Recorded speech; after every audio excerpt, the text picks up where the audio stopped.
संगीता लिखती हैं, जहां भी बैठी हूं उन्हें मेरा प्रणाम पहुंचे। मैं जब भी न्यूज चैनल देखती हूं तो विश्व में हो रही घटनाएं मन पर बहुत बुरा प्रभाव डालती हैं, बहुत दुखी हो जाती हूं। क्या ये अति संवेदनशीलता या कमजोर मन की निशानी है? इससे कैसे बचूं?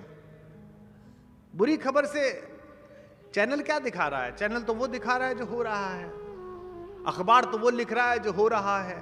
थोड़ा बहुत मिर्च मसाला कभी लगाते हो, लेकिन जमीन में हो रहा है तो वही तो लिखा जा रहा है।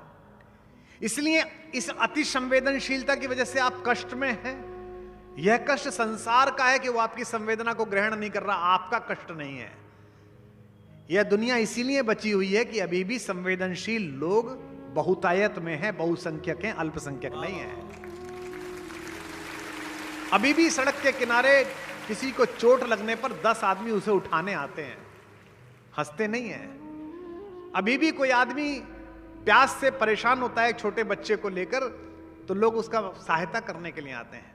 मैंने अभी पिछले दिनों एक चित्र देखा जिसमें एक जहाज में, भारत के एक जहाज में कोई छोटा बच्चा बहुत जोर से रो रहा था, तो उसे एयर होस्टेस भी खिला रही थी और एक बुजुर्ग उसे लेकर टहल रहे थे, जिनका कोई उस बच्चे से मतलब नहीं है। वो चाहते थे कि बच्चे की मां से नहीं चुप हो रहा है तो हम चुप कर दें।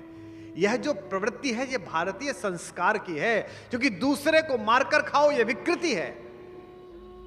आप अपना खाएं, मैं अपना खाऊं, यह प्रकृति है। लेकिन आप खा सके इसकी चिंता करके मैं खाऊं, यह संस्कृति है, और भारत संस्कृति का देश है।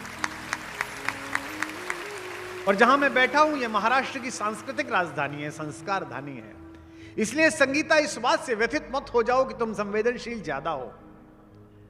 हां, संवेदनशील होने का ज्ञान होना और उसे क्रिया में ना बदलना, यह गलत बात है।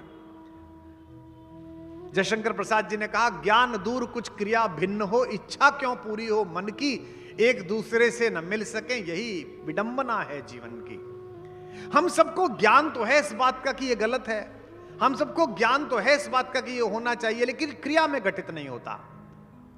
इसलिए मैंने कल कहा था, लोगों ने उसे राजनीतिक रूप से समझा। मैं इसी प्रश्न को कल भी बोल रहा था। शिक्षित होने का संवेदनशील होने से कोई लेना देना नहीं है। आज रात जाकर विश्व की 10 समस्याएं सामने लिखना, और एक तरफ लिखना शिक्षित, एक तरफ लिखना अशिक्षित, और फिर सोचना ये समस्याएं किसने पैदा की। विश्व में हिंसा, एकाधिकार की हिंसा किसने पैदा की? शिक्षित आदमी ने क्या? शिक्षित आदमी ने, शिक्षित ने पैदा की। पर्यावरण प्रदूषण किसने पैदा किया? अशिक्षित आदमी पर्यावरण नहीं बिगाड़ता। राजस्थान चले जाइए, हमारे विश्नोई बंधुओं का तप देखिएगा। विश्व भर में कोई बलिदान की ऐसी कहानी नहीं होगी जहां पेड़ों को बचाने के लिए मां अमृता विश्नोई के नेतृत्व में 363 स्त्रियों ने अपने सिर कटा दिए, लेकिन पेड़ नहीं कटने दिया। यह केवल भारत में संभव है, विश्नोइयों के असंभव हुआ। अलग अलग प्रकार के नोबेल पुरस्कार मिलते हैं। अगर कभी नोबेल पुरस्कार समिति आपसे पूछे, गडकरी जी हमसे पूछे, तो पर्यावरण संरक्षण के लिए एकमात्र नोबेल पुरस्कार विश्व में मिलना चाहिए तो बिश्नोई समाज को मिलना चाहिए। उस समाज का यह योगदान। भाई भतीजावाद किसने पैदा किया? शिक्षित ने क्या अशिक्षित ने? अशिक्षित थे तो पंच परमेश्वर की कहानी पढ़ते थे, शिक्षित हो गए तो भाई भतीजावाद हो गया। कल भी मैंने कहा था, फिर क्यों रहा हूं, मैं जो कहता हूं अनुभव से कहता हूं।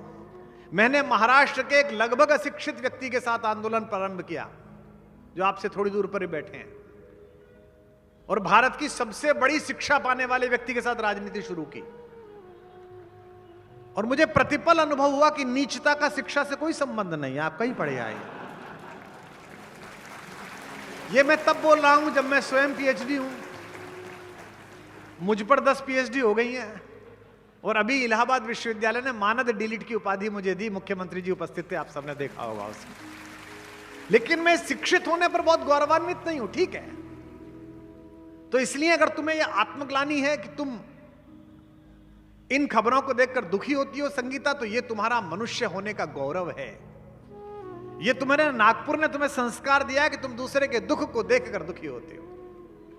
मैं किसी संगठन का नाम नहीं ले रहा, लेकिन इसी नागपुर ने एक संगठन खड़ा किया जिसने कहा कि कुछ पाने के लिए आना चाहते हो तो मत आना, देने के लिए आने चाहते हो आना, विश्व गौरव के लिए आना, मनुष्यता के लिए आना। और यह राम की कहानी से लिया। भगवान राम की सेना में जो लोग लड़े थे वो अयोध्या में प्लॉट लेने के लिए नहीं लड़े थे। अयोध्या के मंत्रिमंडल में शपथ लेंगे, कहां दिल्ली से सूची आएगी, इसके लिए नहीं लड़े थे वो। वे वानर, वे मल्लाह, वे निषाद, वे वृक्ष, वे भालू, वो तो वहीं लड़कर वहीं रह गए। जिन्होंने अपने भाइयों को खोया, अपना वंश खोया, जिन्होंने अपना सर्वोच्च बलिदान दिया अन्याय की लड़ाई में न्याय के साथ, प्रकाश और अंधकार की लड़ाई में जो प्रकाश के साथ रहे, राक्षस और देवताओं की लड़ाई में जो देवताओं के प्रतिनिधि मेरे राघवेंद्र सरकार के साथ रहे, वे बजरंग बली और उनके सारे वंशज, चाहे वे सुग्रीव हो, चाहे अंगद हो, चाहे जामवंत हो, इसलिए नहीं लड़े थे कि अयोध्या में सत्ता स्थापित होगी तो उसमें मलाई खाने को मिलेगी। इसलिए लड़े थे कि सत्ता के लिए नहीं, हम सत्य के लिए लड़ रहे हैं। यह संघर्ष है। इस संघर्ष की भूमिका या जो आप नागपुर में कर रहे हैं पिछले 99 वर्ष से, ये तो राम का किया हुआ काम है, तो राम से चला हुआ काम है। इसलिए संगीता, तुम्हें आत्मग्लानि होती है तो ठीक है, लेकिन इस आत्मग्लानि से क्रिया कितनी पैदा होगी ये तुम्हारा सत्य है। अपराध भाव की व्यथा मिसरे बना गई। शाम को टीवी देखते हैं लोग बाग, हम जैसे शाकाहारी लोग सूप पीते हुए देखते हैं, दूसरे प्रकार के लोग सोमरस पीते हुए देखते हैं। ये हो गया, ये हो गया, oh my God, such a huge loss. आपको ग्लानि हुई, आपको दुख हुआ संगीता, लेकिन इसके बाद कल से तुम जो करना प्रारंभ करोगी, इससे तय होगा कि इस ग्लानि ने तुम्हें कैसा बनाया। इस देश में 90% लोग यही कर रहे हैं जो मैं बोलने जा रहा हूं। हमारे कवि गोविंद व्यास जी यहां आते थे, उनकी पंक्ति है नागपुर में। और जितने लोग यहां आए हैं 20, 30, 40 हजार लोग, और जितने करोड़ों लोग सुनेंगे, अगर कल से थोड़ा 10% भी बदले तो मेरा आना सार्थक होगा। ऐसा जीवन कल से छोड़ दीजिए जो इन पंक्तियों में है कि अपराध भाव की व्यथा मिसरे बना गई, अनुभूति आत्मग्लानि की गजलें लिखा गई। चिंता तो मुझे भी थी बहुत देश के लिए, पर पेट भर गया तो मुझे नींद आ गई। यह जो पेट भरने पर नींद आ जाने वाले लोग हैं, ये कब निद्रा से चिर निद्रा में चले जाएंगे इन्हें कोई नहीं जानेगा। पैदा हुए, जिए, यूं ही मर गए। लेकिन जो दूसरों की व्यथा के कारण रात भर सो नहीं पाते, जो सोने से पहले यह संकल्प लेते हैं कि कल के मेरे काम से इतने लोगों की व्यथा पूरी हो जाएगी, उन्हीं का विश्व इतिहास लिखता है।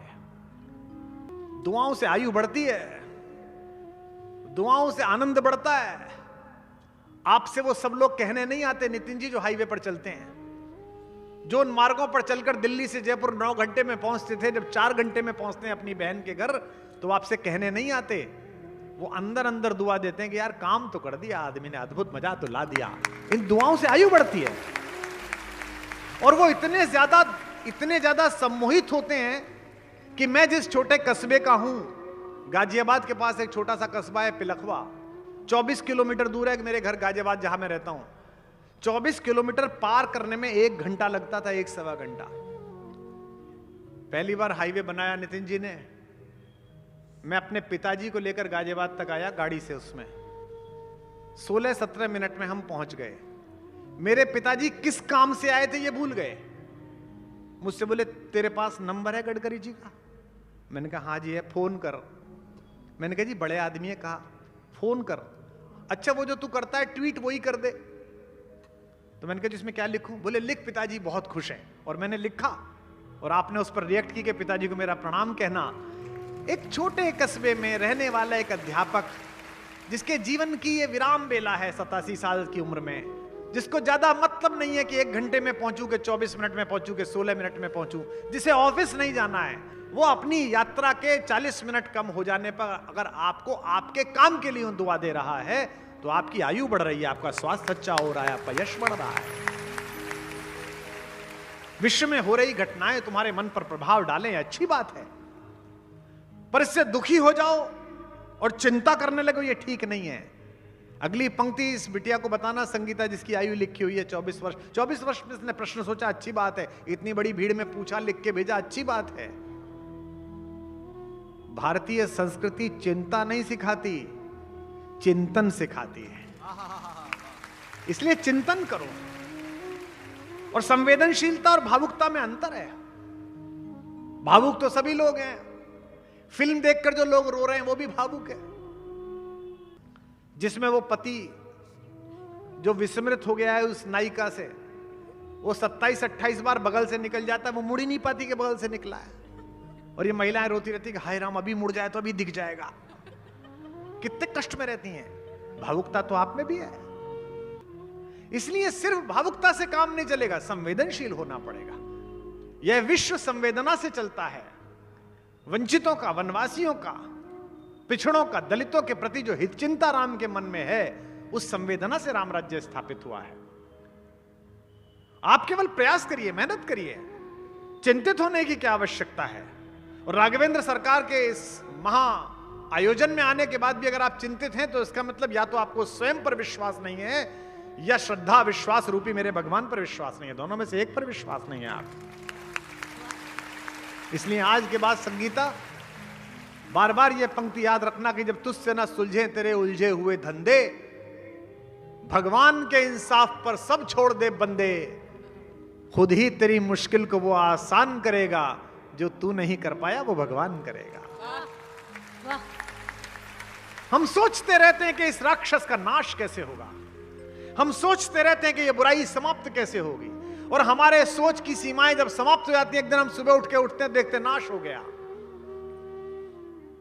क्योंकि कोई परम सत्ता है जो इसको संभालती है कि असद कहां तक फैलेगा। जब किसी का अंधकार, किसी का अत्याचार ज्यादा बढ़ रहा हो तो समझ लेना अब इसका नाश आने वाला है।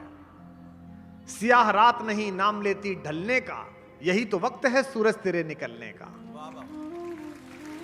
इसलिए संगीता, आज मैं तुमसे यही कहूंगा कि कल से तुम भावुकता तो रखो, लेकिन संवेदनशील होकर भावुकता रखो।